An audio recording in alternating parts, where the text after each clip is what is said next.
Mereka saling mencinta, tapi dunia memaksa mereka saling melepaskan. Inilah kisah cinta yang dihancurkan oleh status. Ridwan tidak pernah bermimpi hidupnya akan berubah. Ia hanyalah pria biasa dari sebuah desa kecil di Jawa Tengah. Tempat pagi selalu dimulai dengan suara ayam berkokok dan malam ditutup dengan doa-doa panjang ibunya. Sejak kecil, Ridwan sudah terbiasa hidup pas-pasan. Ayahnya sakit menahun, tak lagi mampu bekerja berat. Ibunya mengandalkan hasil kebun seadanya, yang kadang cukup untuk makan, kadang tidak. Ridwan adalah tulang punggung keluarga. Setiap hari ia memikul beban yang tak pernah diucapkan, tapi selalu terasa berat di dada. Ketika tawaran kerja datang dari Jakarta, sebagai sopir pribadi sekaligus asisten rumah tangga, Ridwan menerimanya tanpa ragu. Ia tahu, merantau adalah satu-satunya jalan untuk bertahan. Jakarta menyambut Ridwan dengan hiruk-pikuk yang asing, gedung tinggi, suara klakson, dan manusia yang berjalan cepat tanpa saling peduli. Rumah majikannya berdiri megah di kawasan elit, besar, bersih, dan dingin. Rumah itu milik Bumaya, seorang pengusaha sukses yang namanya sering muncul di majalah bisnis. Pertemuan pertama mereka singkat dan formal. Bumaya berdiri tegak, berwibawa, dengan tatapan yang sulit ditebak. Ridwan menunduk sopan, menjaga jarak. Sejak awal ia tahu, posisinya jelas, ia hanya pekerja, tidak lebih. Hari-hari pertama berjalan kaku. Ridwan bangun sebelum subuh, membersihkan halaman, menyiapkan mobil, memastikan semua rapi. Bumaya jarang berbicara kecuali soal pekerjaan. Tidak ada senyum berlebihan, tidak ada obrolan pribadi. Rumah itu sunyi, bahkan ketika televisi menyala. Namun Ridwan mulai menyadari sesuatu. Di balik sikap tegas Bumaya ada kesepian yang begitu kentara. Tidak pernah ada tamu keluarga, tidak ada suara tawa, hanya langkah kaki dan pintu yang tertutup perlahan. Suatu malam, Ridwan diminta lembur karena Bumaya pulang larut. Saat ia hendak mematikan lampu ruang tamu, ia melihat sosok Bumaya duduk sendirian di sofa. Wajahnya tertunduk, bahunya bergetar. Ia menangis, tanpa suara. Ridwan terdiam. Ia seharusnya pergi, ia tahu batas, tapi kakinya seolah terpaku. Untuk pertama kalinya, ia melihat majikannya bukan sebagai wanita kuat, melainkan manusia yang rapuh. Bumaya menyadari kehadirannya, cepat-cepat menghapus air mata dan kembali memasang wajah dingin. "Maaf, kamu masih di sini?" ucapnya singkat. Ridwan hanya mengangguk, lalu pergi tanpa bertanya apapun. Tapi sejak malam itu sesuatu berubah. Hatinya terus teringat wajah Bumaya yang rapuh. Ia mulai lebih peka, lebih berhati-hati, lebih peduli, tanpa sadar bahwa kepedulian kecil bisa menjadi awal dari sesuatu yang jauh lebih besar. Ridwan tidak tahu bahwa langkahnya memasuki rumah itu bukan hanya untuk bekerja. Ia sedang melangkah masuk ke dalam kisah yang akan menguji iman, harga diri, dan hatinya sendiri. Dan tanpa ia sadari, benih cinta itu mulai tumbuh di tempat yang salah. Sejak malam itu, Ridwan merasa ada yang berubah. Bukan di rumah megah itu, melainkan di dalam dirinya sendiri. Ia masih menjalankan tugas seperti biasa, tetap menunduk sopan, tetap menjaga jarak. Namun, hatinya tak lagi sama. Setiap langkah Bumaya, setiap pintu yang terbuka, selalu menyisakan rasa yang tak bisa ia jelaskan. Bumaya pun berubah. Ia mulai lebih sering meminta Ridwan mengantarnya sendiri, tanpa sopir cadangan. Perjalanan yang dulu sunyi, kini dipenuhi obrolan ringan. Awalnya hanya tentang rute, cuaca, atau jadwal kerja. Tapi lama-lama, percakapan itu merambat ke hal-hal yang lebih pribadi. Bumaya mulai bercerita tentang masa lalunya, tentang pernikahan yang hancur oleh pengkhianatan, tentang malam-malam panjang yang ia lewati sendirian meski dikelilingi kekayaan.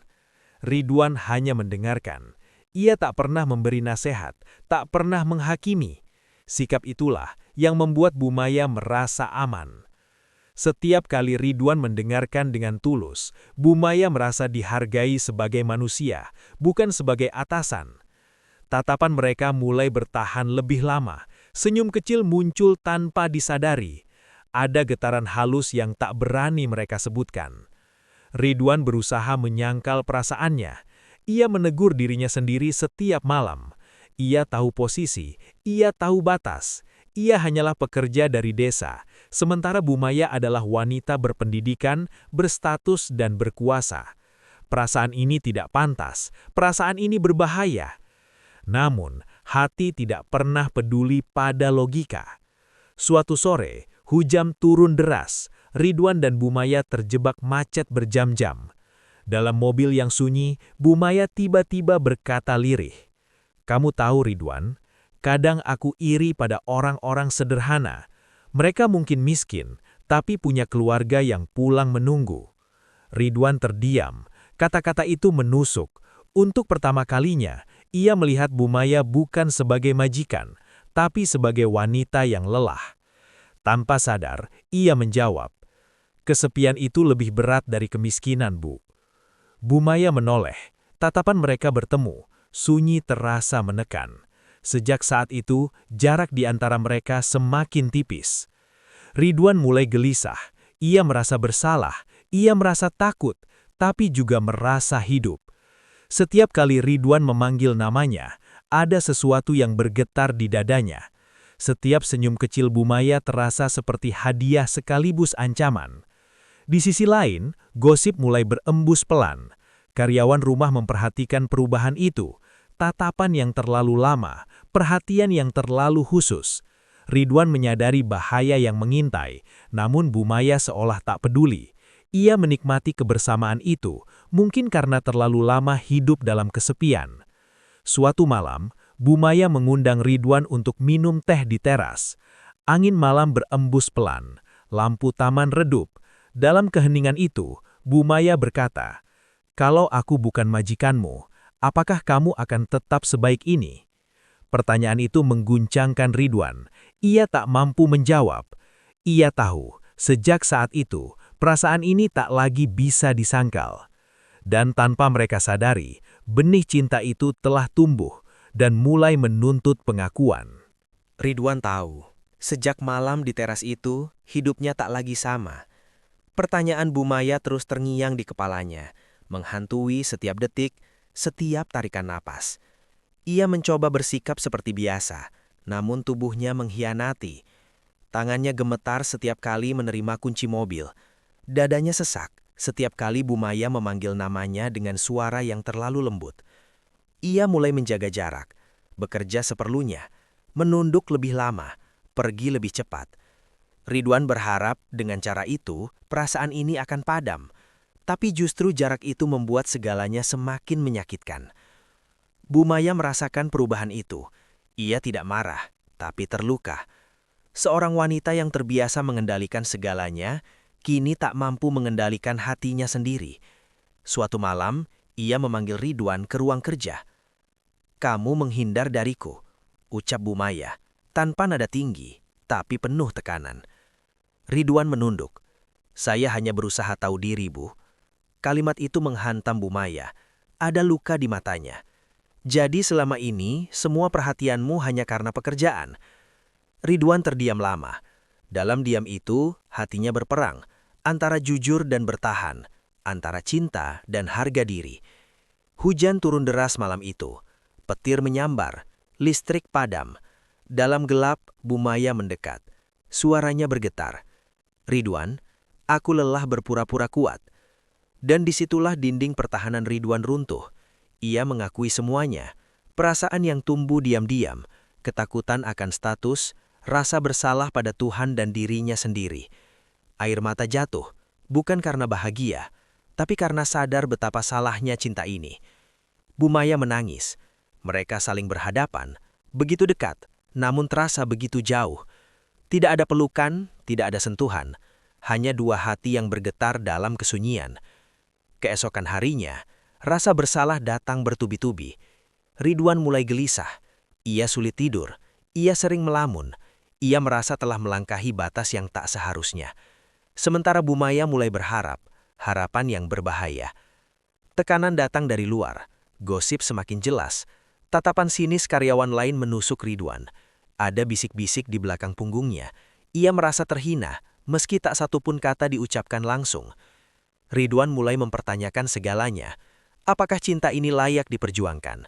Ataukah hanya akan menghancurkan mereka berdua?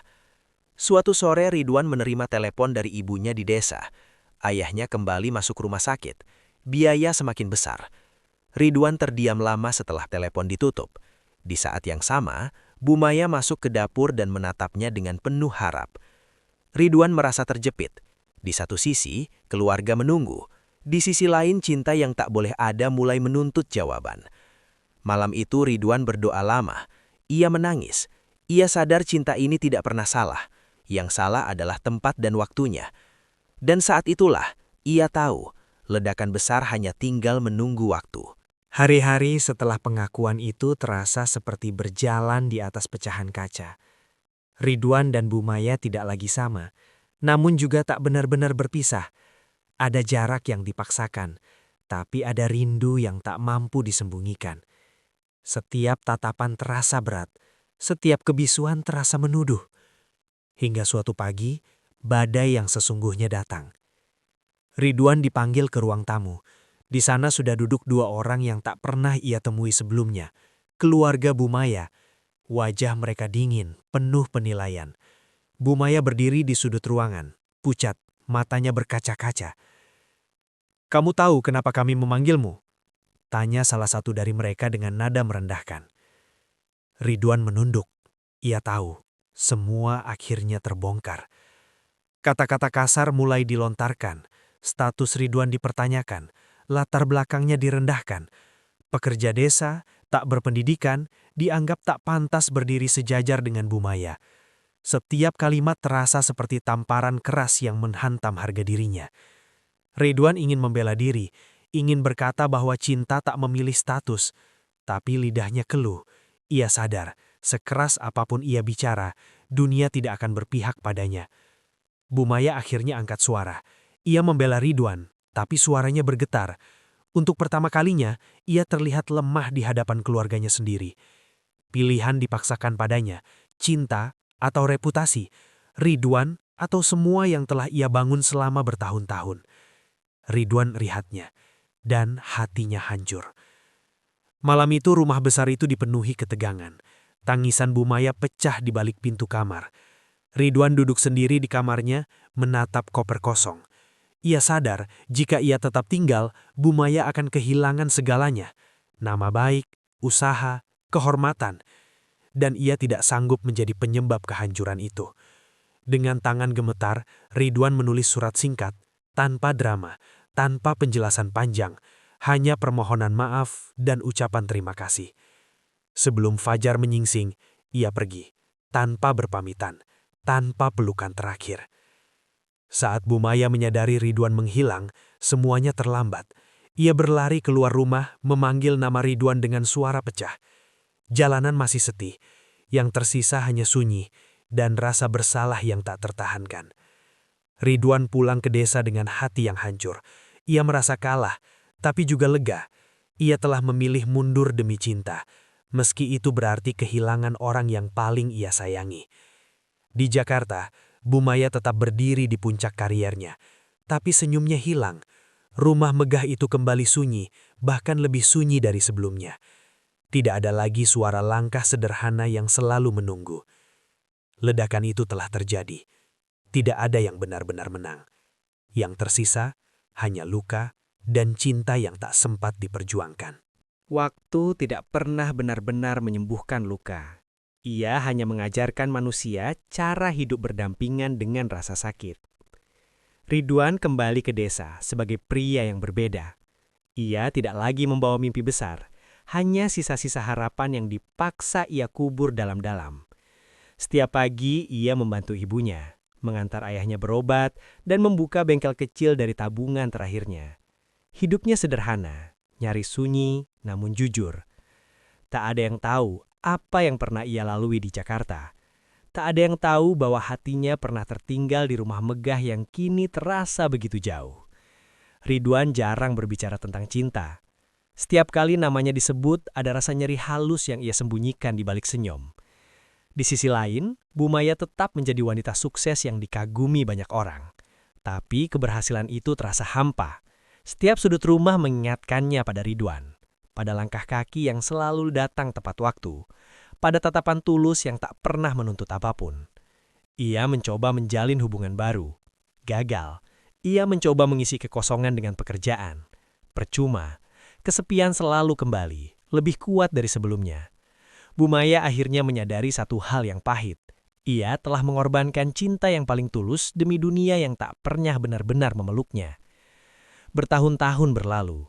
Suatu sore yang tenang di desa, Ridwan sedang menutup bengkel ketika sebuah mobil mewah berhenti di depan rumahnya. Debu jalanan berhampuran. Ridwan menoleh, dan waktu seolah berhenti. Bu Maya turun dari mobil itu. Wajahnya lebih tirus, sorot matanya lebih dalam. Tak ada lagi aura wanita tak tersentuh.